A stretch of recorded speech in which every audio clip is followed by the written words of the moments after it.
Hello दोस्तों, स्वागत है आपका हमारे यूट्यूब चैनल इकोनॉमिक्स MRK में। तो आज का टॉपिक है उपभोक्ता की बचत। उपभोक्ता की बचत को दोस्तों हमने पहले भी देखा था। पहले देखा था वो मार्शल का दृष्टिकोण। अब आज का टॉपिक है हिक्स का दृष्टिकोण उपभोक्ता की बचत। तो चलिए देखते हैं कि क्या होता है हिक्स के दृष्टिकोण में। यहाँ पे उपभोक्ता की बचत यानी कंज्यूमर सरप्लस। ओके, तो चलिए देखते हैं कि क्या होता है कंज्यूमर सरप्लस। यहाँ पे हमने बताया है कि पहले मार्शल का दृष्टिकोण था। अब यहाँ पे देख रहे हैं हिक्स का दृष्टिकोण। ओके, यानी कि हिक्स अप्रोच। ओके, तो चलिए देखते हैं क्या होता है। आधुनिक अर्थशास्त्री, समझिएगा दोस्तों, आधुनिक अर्थशास्त्री जे आर हिक्स ने अपनी पुस्तक, इनकी पुस्तक का क्या नाम है, वैल्यू एंड कैपिटल, जो कि 1939 में लिखी गई थी। इनकी पुस्तक का नाम वैल्यू एंड कैपिटल 1939 में उपभोक्ता की बचत का दृष्टिकोण मार्शल की आलोचना करते हुए दिया है। ओके दोस्तों, तो पहले मार्शल ने दिया था, इसके बाद इन्होंने दिया। ओके, तो इन्होंने मार्शल की आलोचना करते हुए दिया है उपभोक्ता की बचत का दृष्टिकोण। ओके, चलिए चलते हैं इनकी मान्यताएं की और इनकी कौन कौन सी मान्यताएं हैं। तो यहाँ पे मान्यताओं को इंग्लिश में बोलते हैं अजम्पशंस। ओके, तो इंग्लिश देखते जाइएगा दोस्तों। नंबर 1 है उपयोगिता या तुष्ट गुण की गणना नहीं की जा सकती। यानी कि इन्होंने हिक्स ने कहा है कि उपयोगिता या तुष्ट गुण की गणना नहीं की यानी कि इसे मापा नहीं जा सकता है। मार्शल ने क्या कहा था? मार्शल ने कहा था कि उपयोगिता मापनीय होती है, और वो भी कैसे मापनीय होती है? तो मुद्रा रूपी पैमाने से मापा जा सकता है। ओके, जैसे कि आपने 50 रुपए के 1 kg केला लिया, और आपको 1 kg केला खाने से जितनी संतुष्टि मिली है, तो मार्शल जी का कहना था कि 50 रुपए के बराबर संतुष्टि उन्हें मिली है। यानी कि जितने रुपए की वह वस्तु मिलेगी और उसको खाने से जो संतुष्टि मिलेगी, तो उतने रुपए के बराबर ही उन्हें संतुष्टि का वो अंदाज़ा होता है। ओके, तो चलिए चलते हैं। दूसरा दूसरा नंबर क्या है? दूसरा है द्रव्य की सीमांत उपयोगिता परिवर्तनशील होती है। मार्शल जी ने क्या कहा था? मार्शल ने कहा था कि द्रव्य की सीमांत उपयोगिता स्थिर रहती है, लेकिन यहाँ पे स्थिर नहीं दिया गया है। यहाँ पे दिया गया है यह परिवर्तनशील होती है। ओके, तो चलिए आगे चलते हैं। दोनों को कंपैरिजन करके दोस्तों पढ़िएगा तो ज़्यादा अच्छा बेटर रहेगा। ओके, इसकी डेफिनेशन की ओर देखते हैं। डेफिनेशन क्या है? किसी वस्तु की कीमत में कमी होने से उपभोक्ता को बचत के रूप में जो लाभ प्राप्त होता है, उसे उपभोक्ता की बचत कहते हैं। यानी कि आप इससे समझ सकते हैं कि वस्तु की कीमत में कमी होने से उपभोक्ता को बचत के रूप में जो लाभ प्राप्त होता है। यानी कि मान लीजिए, अब ये उदाहरण से समझ सकते हैं आप। ये उदाहरण से आपको बिल्कुल बेहतर तरीके से समझ में आ जाएगा। जैसे देखिए, यहाँ पे आपके पास पैसा 50 है। आपके पास आपका बजट 50 रुपये है। ओके, मान लीजिए आप मार्केट गए, आपके पास 50 रुपये हैं। आलू आप ले रहे हैं, तो आलू की कीमत है 10 रुपये के 1 kg। तो यानी कि 50 रुपये के 50 रुपये के 5 kg आप ले लेंगे। ओके, 10 रुपये के 10 रुपये के 1 kg, तो यानी कि 50 रुपये के 5 kg। अब यहाँ पे बाद में इसकी कीमत आपको जब मार्केट का प्राइस पता चलता है कि यहाँ पे 50 रुपये, यहाँ पे 10 रुपये 1 केजी आलू नहीं मिल रहे हैं, यहाँ पे तो 5 रुपए के 1 केजी मिल रहे हैं। तो जब आपको ज्ञान हो जाता है मार्केट का, तो यहाँ पे आपको पता चलता है बाद में कि आलू की कीमत 5 रुपए के 1 केजी है। तो आपके पास पैसा कितना था? 50 रुपए। ओके, आपके पास यहाँ पे पैसा कितना था? आपके पास पैसा था 50 रुपए। ओके, और आपको पहले यह पता था कि 10 रुपए के 1 केजी मिल रहा है, तो आपको लेना था 5 केजी। तो आपके पास 50 रुपए हैं। अब जब बाद में आपको पता चलता है कि यह आलू 5 रुपए के 1 केजी मिल रहा है, तो जो आपको आपके पास 50 थे मान लीजिए, और आपने 5 केजी आलू ले लिए, तो आपके पास पैसे कितने बचेंगे? 10 रुपए पर केजी के हिसाब से आपके पास बचेंगे 25 रुपए। तो आप 25 में 50 को ऐड कर दीजिए, तो आपके पास कितने बचेंगे? आपके पास हो जाएंगे 75। ओके, आपके पास हो जाएंगे 75। तो आपने 5 केजी 5 रुपए पर केजी के हिसाब से आलू भी ले लिए, और आपके पास कितने रुपए हो गए? आपके पास हो गए 75 रुपए। क्यों? क्योंकि 50 तो आपके पास पहले से हैं, और ये 75 रुपए हो जाते हैं बाद में। ओके, यदि आलू की कीमत 10 रुपए पर केजी ही रहती, तो आपके पास कोई वास्तविक आय नहीं बचती। ओके, तो यहाँ पे आपकी वास्तविक आय बढ़ जाती है, 50 से बढ़कर 75 हो जाती है। क्यों? क्योंकि वस्तु की कीमत घट गई है।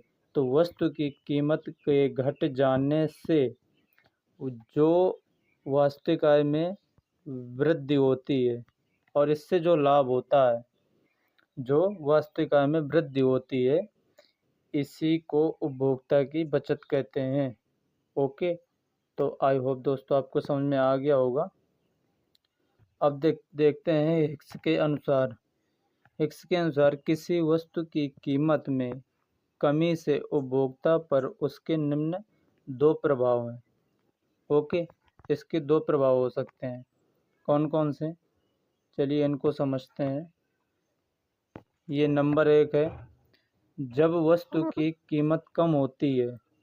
और समझिएगा दोस्तों, जब वस्तु की कीमत यानी कि कम होती है, तो उसकी क्रय शक्ति बढ़ जाती है। यानी कि वस्तु की कीमत कम होने से उसकी क्रय शक्ति बढ़ जाती है।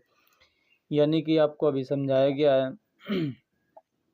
कि जैसे आपको 10 रुपए के 1 केजी आलू मिल रहे हैं, तो आपने अपने 50 रुपए से 5 केजी आलू ले लिए। अब उसकी कीमत घटकर हो जाएगी 5 रुपए, तो आपके पास हो जाएंगे 75 रुपए। तो आप ज़्यादा आलू खरीद सकते हैं, यानी 5 किलो से और भी ज़्यादा आलू खरीद सकते हैं। ओके, तो इसी में कहा गया है कि जब वस्तु की कीमत कम हो जाती है, तो उसकी क्रय शक्ति यानी कि उसको परचेजिंग पावर उसकी बढ़ जाती है। ओके, अन्य वस्तु की जगह वह इस वस्तु को प्रतिस्थापित कर सकता है। यानी कि जो स्थानापन्न वस्तु होती हैं, जो एक स्थान जो कि जैसे चाय और कॉफ़ी, यह जैसे चाय की जगह आप कॉफ़ी का इस्तेमाल कर सकते हैं। यानी मान लीजिए चाय की कीमत इसमें बढ़ गई, तो आप कॉफ़ी की मांग बढ़ा सकते हैं। ओके, यही कहा गया है। आगे चलते हैं।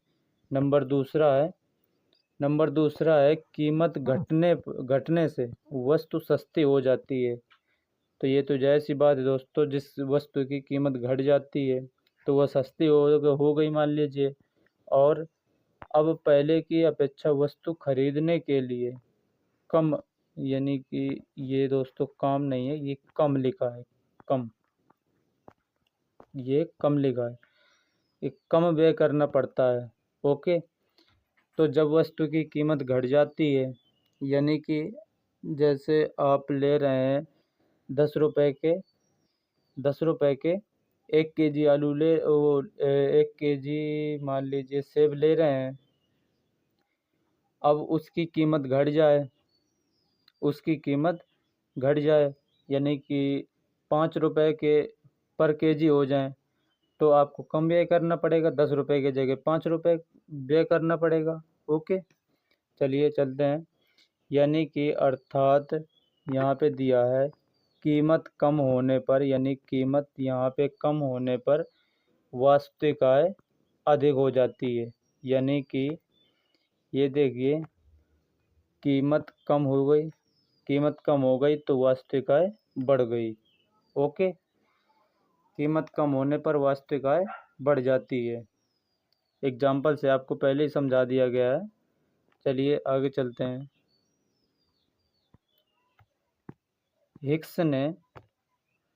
हिक्स ने उपभोक्ता की बचत को चित्र द्वारा समझाने के लिए यहाँ पे ये देखिए दोस्तों, ये टाइपिंग करने में थोड़ा गलत हो गया है, तटस्थता लिखा है। ओके, आप यहाँ से लिख सकते हैं तटस्थता। ओके, तटस्थता वक्र या अनधिमान वक्र या उदासीनता वक्र, यानी कि इन तीनों के नाम एक ही हैं। तटस्थता वक्र, अनधिमान वक्र और ये है उदासीनता वक्र। इन तीनों के नाम एक ही हैं। यानी कि आप चाहे तटस्थता वक्र कह दीजिए, आप चाहे अनधिमान वक्र कह दीजिए, आप चाहे उदासीनता वक्र कह दीजिए, इन्हें ही इंग्लिश में इंडिफरेंस कर्व कहते हैं।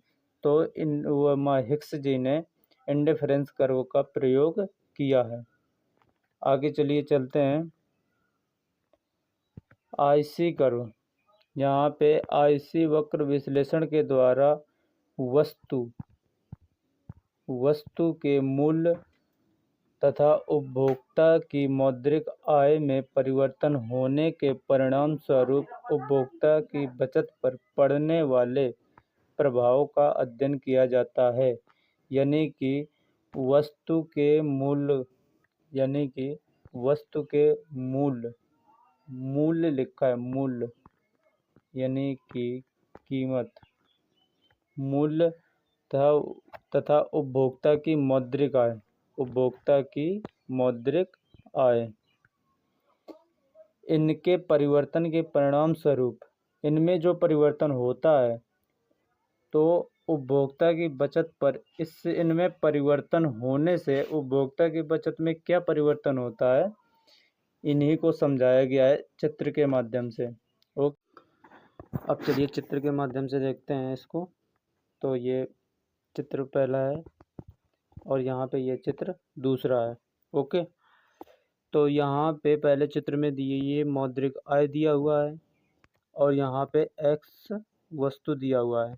ओके, तो यहाँ पे देखेंगे कि ये तटस्थता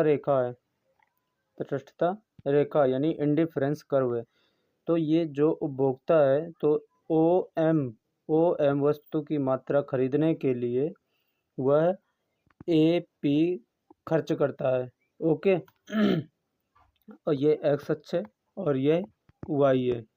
ओके, तो यहाँ पे ओ एम वस्तु खरीदने के लिए वह ए पी खर्च करता है।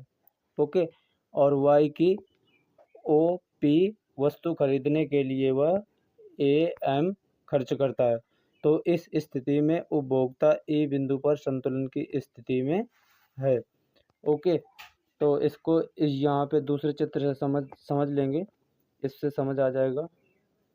यह देखिए मौद्रिक आय है और यहाँ पे यह देखिए एक्स वस्तु है। यह जो ओ एम मात्रा खरीदने के लिए ए पी देने के लिए वह तैयार है। ओके, तो इस स्थिति में उपभोक्ता यहाँ पे ए बिंदु में संतुलन की स्थिति में होता है। यहाँ पे पूर्ण संतुष्टि का स्तर प्राप्त होता है ई बिंदु पर। यहाँ पे इंडिफरेंस कर्व 1 है और यहाँ पे जब वह वस्तु की कीमत कम हो जाती है तो उसकी खर्च में कमी आ जाती है। तो वह ए पी खर्च ना करके ए पी 1 खर्च करता है, यहाँ तक खर्च करता है, ए पी 1 तक यहाँ तक खर्च करता है वो। तो यहाँ पे फिर वह संतुष्टि का उसके स्तर यहाँ पे हो जाता है E1। तो यहाँ पे इंडिफरेंस कर्व, यहाँ पे पूर्ण संतुष्टि का स्तर E1 पर आ जाता है। तो यह इंडिफरेंस कर्व दूसरा हो गया। और यहाँ पे यह बजट रेखा आपको दिख रही होगी। ओके, तो आई होप दोस्तों ये समझ आ गया होगा कि जब OM वस्तु खरीदने के लिए जब जब OM वस्तु खरीदने के लिए वह